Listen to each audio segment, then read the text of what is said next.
그렇습니다. 깐깐하게 따지는 남자, 깐따남 권재일입니다. 잡았어요. 컨셉. 근데 이렇게 봄이 되면 깐따남. 본격적으로 이사철이 시작이 되죠. 특히 손 없는 날이 되면 정말 이사 전쟁이 시작된다고 할 수 있는데요. 그런데 물건 분실은 기본이고 정들고 손때 묻은 가구를 아주 박살을 내놓고도 나몰라라 영업하는 아주 일부 업체들, 소비자들은 우라통이 터지기만 합니다. 오늘 제가 준비한 소식요. 정말 조금 화가 나니까요. 혹시 손에 리모컨이나 핸드폰 같은 거 쥐고 계신 분들 살짝 내려놓으시는 게 좋을 것 같습니다. 똑똑하게 피해 없이 이사하는 방법 지금 화면으로 만나보시죠. 화가 난다. 이사 성수기를 맞아 봄철 특수를 누리는 이사업계. 하지만 뭐야, 이사 도중 가구 파손으로 발생한 소비자 피해는 전체의 70%를 차지하는데요.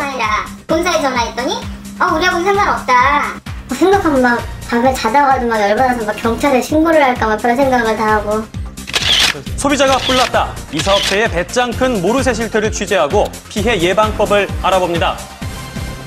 이게 또 소중한 물건이면 정말 이사 화물의 피해가 늘어날수록 시민들은 업체 선정을 고심할 수밖에 없는데요. 너무 힘들어. 싼 하죠. 주로 이제 소비자들은 그래서 인지도 높은 그런 쪽으로 많이 선호를 하고요. 주로 이용하는 사이트에 보면은 많이 나와 있어요. 2년 전 고심해서 이사업체를 선정했지만 남일 같았던 가구 파손을 직접 겪었다는 김정현 씨.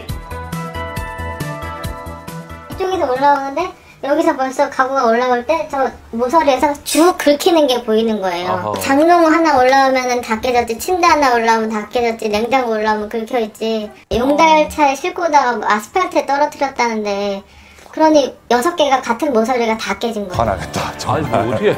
모서리로 아파트 외벽을 긁으며 운반된 장롱문은 본래의 모습을 잃은 채 처참하게 부서졌습니다. 뭐야 이게? 이사업체에 부주의했던 흔적은 아직도 집안 곳곳에 남아있는데요. 얼마나 처음에는 속상하실까요? 저 장롱 깨지고 나서도 자기네가 뭐 심각한 경우에는 장롱 전체를 다 보상을 해줄 수도 있다고 그렇게 각서까지 쓰고 갔어요, 그날. 근데도 뭐 해결도 안 돼. 1년 반이 됐는데 그렇게. 정현 씨가 이사 비용을 건네기 직전에 작성한 각서는 이사 비용 지불과 동시에 종이 조각으로 돌변했습니다. 8월 달에 8월 말에 보낸 거였거든요. 근데 연락도 한 번도 없었어요. 이런 거 받아도 뭐 응답도 없고. 연락 두절까지 겹치면서 문자 건넨 장롱만 흉물스럽게 남겨졌는데요. 이러고 있는 거예요. 그냥 다 떼가고. 1년에 걸쳐 항의를 반복하자 수리를 해주겠다며 아니, 뭐야, 이게. 파손된 문짝을 전부 회수해갔지만 엉뚱하게도 흰색으로 수리해주겠다는 답변만 돌아왔습니다. 흰색 페인트가 가장 싼가 봅니다. 그리고 저희도 신혼살림 처음 이사한 거고 사용한 지 뭐 한 4, 5년밖에 안 된 상태니까. 저희는 밤색으로 해달라고 그러고 그죠? 그래도 뭐 엄마도 신경 써서 해줬던 가구인데 다 망쳐놓으니까 진짜. 그럼요. 값이 문제가 아니죠, 저거. 그렇죠. 알뜰 이사를 위해 견적 내용이 저렴한 업체를 선택한 게 화근이었는데요. 포장이사 업체의 인터넷 홈페이지에는 각종 서비스를 내세우며 소비자를 현혹하는 문구로 가득합니다. 그렇다면 피해 발생 직후 소비자의 항의에도 불구하고 모르쇠로 일관하는 업체들의 정체는 과연 뭘까요? 직원도 없고 필요하고 일단 불러서 뭐 이렇게 운영을 하고 주문 고시로 규모가 되게 영향이 실제 문양 10군데 중에서 5군데, 6군데 그렇습니다. 근데 비용님한테 전화 안 받고 안 해줘서 그래요. 아무래도 그래요. 대부분 저렴한 업체를 지목했는데요. 5월에 이사를 앞둔 가정의 이사 견적을 내보니 업체 간 금액 차는 상상을 초월했습니다. 그렇죠. 제가 저게 300이. 토탈하면 얼마나 돼요? 견적 많이 내봤습니다. 200사. 그거 96만 원 차이 나잖아. 최고와 최저 금액의 차이는 무려 96만 원. 더 충격적인 건 견적을 요청한 회사와 방문한 회사의 이름이 다르다는 겁니다. 이름이 다르네요. 우리 자체의 사업자는 이고 여기 이제 들어가 있어요. 이 회사에 또 우리가. 가맹점? 네. 가맹으로 들어가 있어요. 겉보기에는 유명 업체의 이름을 내걸고 가맹업 형태를 취하고 있었지만 사실은 이름도 전혀 다른 개별 사업자였던 것. 뭐 이렇게 좀 저기 하는 것만 그걸로 따로 쓰고요. 사진 따로 부르는 거예요, 회사를? 네네. 사업에 또 부르는 데가 있나 봐요? 인력과 장비의 업체 역시 제각각이었는데요. 아웃소싱 등급이요. 이사업계의 이런 사정도 모르고 유명 업체라는 말만 믿었다가 고스란히 피해를 떠안은 사례자들도 쉽게 만나볼 수 있었습니다. 비용 면에서도 저희가 다른 데보다 50만 원 이상 견적이 좀 더 나왔거든요. 근데 서비스는 엉망이었던 것 같아요. 이사 당일 이들의 행태는 인지도 있는 업체에 소속된 전문 인력인가를 의심하기에 충분했습니다.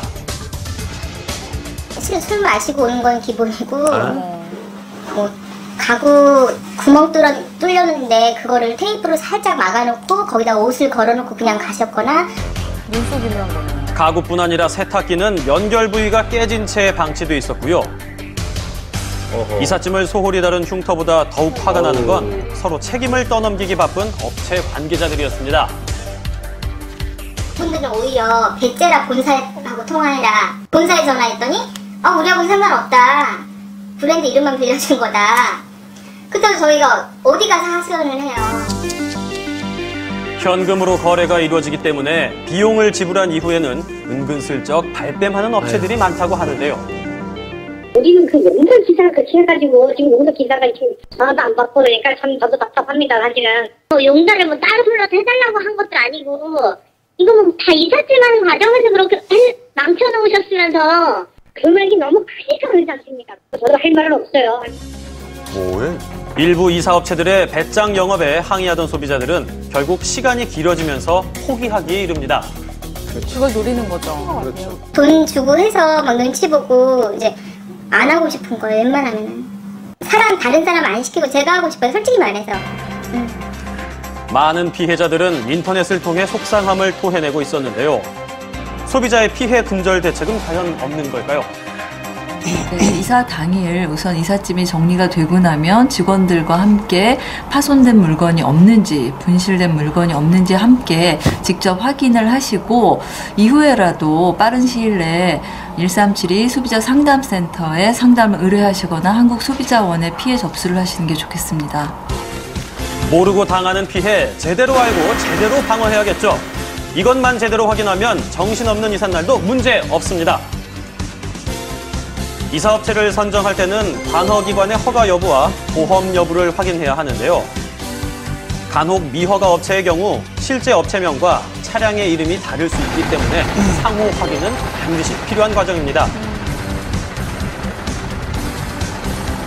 특히 계약서에 명시된 약관은 하나하나 체크하면서 검토해야 하고요. 사다리차와 각종 옵션을 제외하고 5톤 트럭 한 대당 70만 원 정도가 적합하다고 하니 가격을 비교해보시면 좋겠죠. 운반 도중 가장 많은 피해를 보는 물품, 바로 가구인데요. 파손을 피하기 위한 노하우는요. 이 가구 같은 경우는 다리 부분이 나오잖아요. 그런 거는 이제 기술하지 않겠고요. 돌출된 부분 같은 경우는 다시 포장을 해주고 있습니다. 포장하는 모습을 꼼꼼히 살펴보는 건 이삿짐 피해를 최소화하는 지름길입니다. 신발은 눌림 방지 분류판을 사용하고 파손되기 쉬운 유리 제품이나 그릇의 경우 파손 방지 포장재, 일명 뾱뾱이를 사용해야겠죠. 고층 아파트에서 사다리차를 이용해 물건을 운반할 때는 적재량을 확인하고 물건이 안전하게 운반되는 과정까지 확인하는 게 중요합니다. 예를 들어서 박스가 이런 식으로 삐져나오거나 뭐 이런 식으로 나오면 안전성 때문에 뭐 나뭇가지라든가 전부산대 뭐 그런 데에 닿기 때문에 될 수 있으면 안쪽에다 이렇게 놓고 있습니다.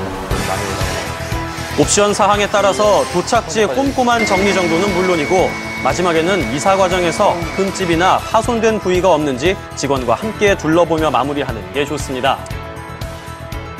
조금 더 세심한 주의를 기울이는 것이야말로 피해를 최소화하는 최고의 방법입니다.